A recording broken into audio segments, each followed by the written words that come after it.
Hello, Ryan here, aka Mac, and welcome. Today we are going to take a look at all of the work that finished in the month of May.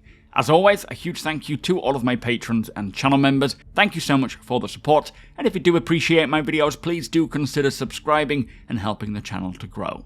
So each month I like to put together a video that takes a look at all of the work that is kicking off, as well as finishing each month, just to keep us all more informed as to what work is going on in the background. Now, before we get to it, just because a feature on the progress tracker had work beginning or completing in a particular month does not necessarily mean that it will release that quarter, the next quarter, or even in that year, as there could still be more work required from other teams, for example the downstream teams like audio, visual effects and so on. Or even priorities can shift and it can get pushed back until needed. It is, however, a good guide to see what could potentially come to the persistent universe when, but at the very least, it shows us what work is being done at what time in the year. So with that said, let us take a look at all of the work that came to an end in the month of May, according to the progress tracker. And it was a particularly great month with some very exciting features coming to a close, so do settle in. So first up, it is an improvement on one of the biggest quality of life features that we will see, and it is the AR and map marker system rework for the star map. Now the new star map, when it comes along, will be a huge quality of life update, and with it will likely come a lot of new functionality and features that we are in desperate need of, one of which will be the AR and map marker system. Now, although it doesn't specify exactly what this is going to consist of, I do feel it's safe to say that it is likely to be a way of placing navigational waypoints on the planet as map markers that we can see on our HUD by way of augmented reality. Nothing overly groundbreaking, as it is a very general feature for most MMOs, but for Star Citizen it is certainly a must to be able to track where you are planetside or in space and leave way markers or nav points to return to. I also suspect that along with the star map, it won't just be AR and map markers that we're getting, but a whole slew of other features that hopefully we'll hear about one of these days soon. But the work on the AR and map marker system rework had 49 weeks work, while it shows that the new star map work finished late in April. So here's hoping that we're not waiting too long to see this new map implemented into the persistent universe. It was mentioned that in the Squadron 42 report that it was already implemented into the Squadron game branch. So it will be a case of refining, getting all these other elements to the star map attached, and then rolling that out to the persistent universe. Now next up for May, we have the aerodynamic control surfaces.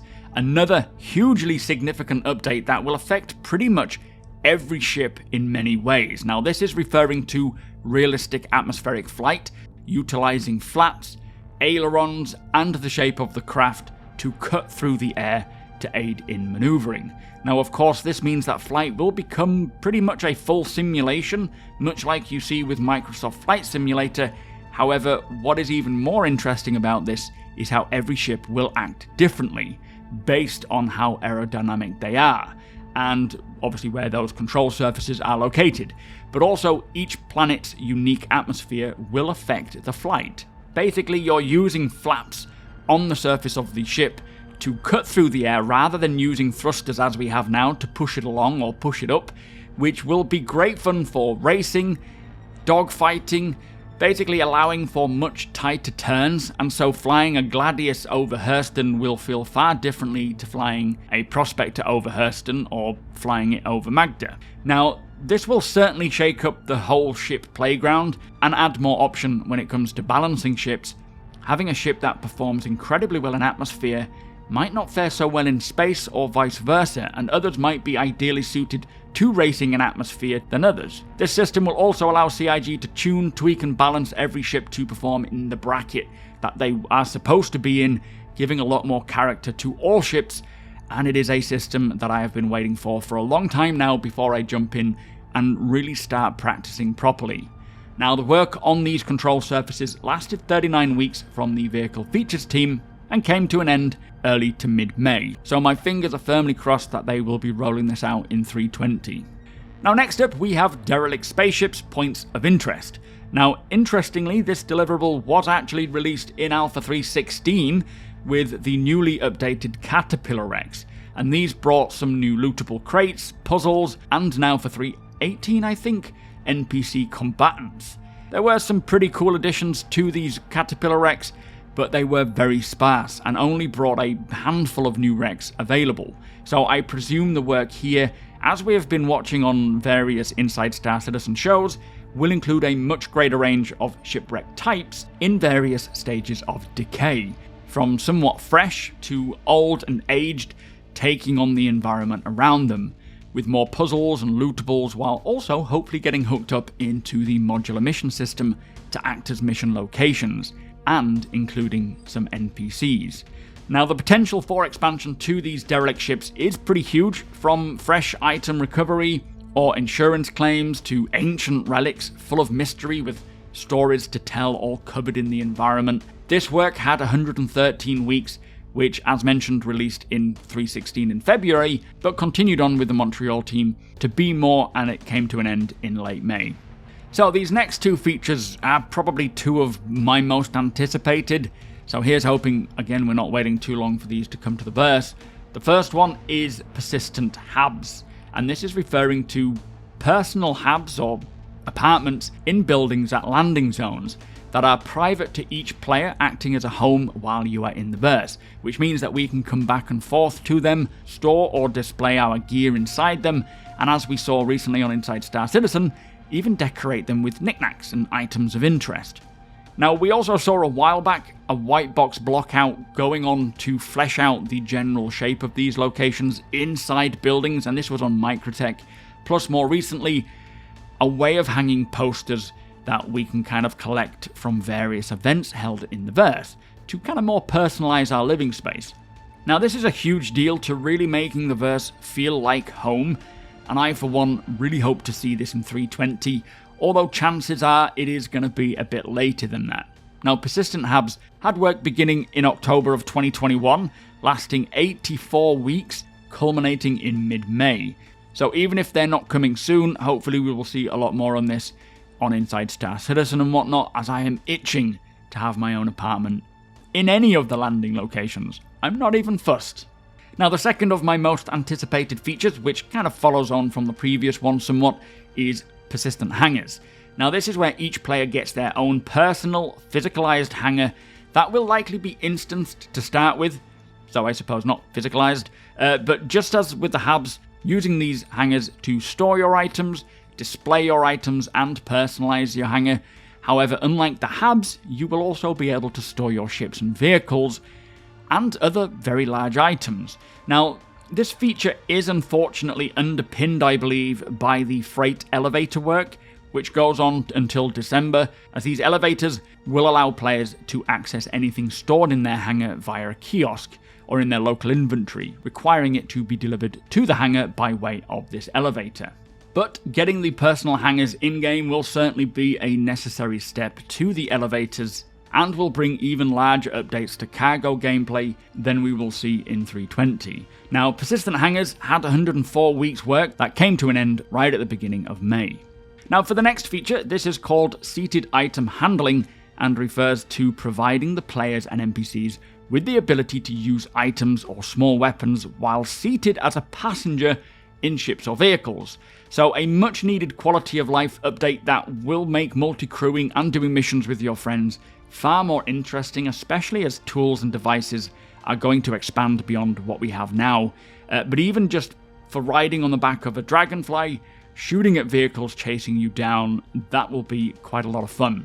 Now, this feature only had 18 weeks work that also finished very early on in May. So finally, for the Persistent Universe, we have 2 unannounced vehicles. However, both have work completing in May from the vehicle concept art team, so not likely a straight to flyable, more a new concept sale. So God knows what these could be, but as more and more gameplay systems come online, more and more vehicles and ships catering to those systems will be needed, so very intrigued to see what these are. Now, to finish with, there are a few Squadron 42 features that came to an end in May. First up, we have Chapter 9, and as usual, we have no idea what Chapter 9 involves, so I won't even try guessing, but it did have 123 weeks work from 6 different teams, so it was quite a significant undertaking.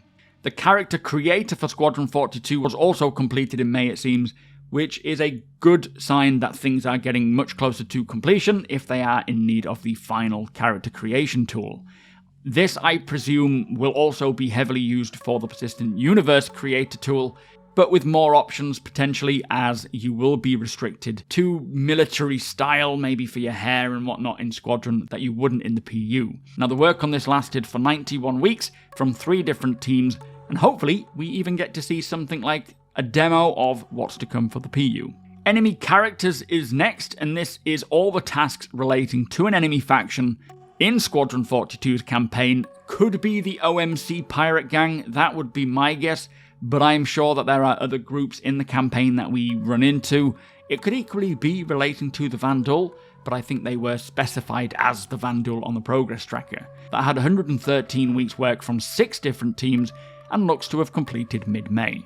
Up next is the Military Multi-Tool, which is the UEE military-specific version of the multi-tool that we all know and love, which should have finished work late May.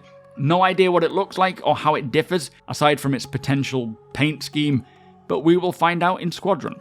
And then the final feature is the Mop and Bucket, which has actually become very important since Alpha 3.18 and Persistent Entity Streaming. And this says enabling support for AI janitors to use multiple tools in either hand.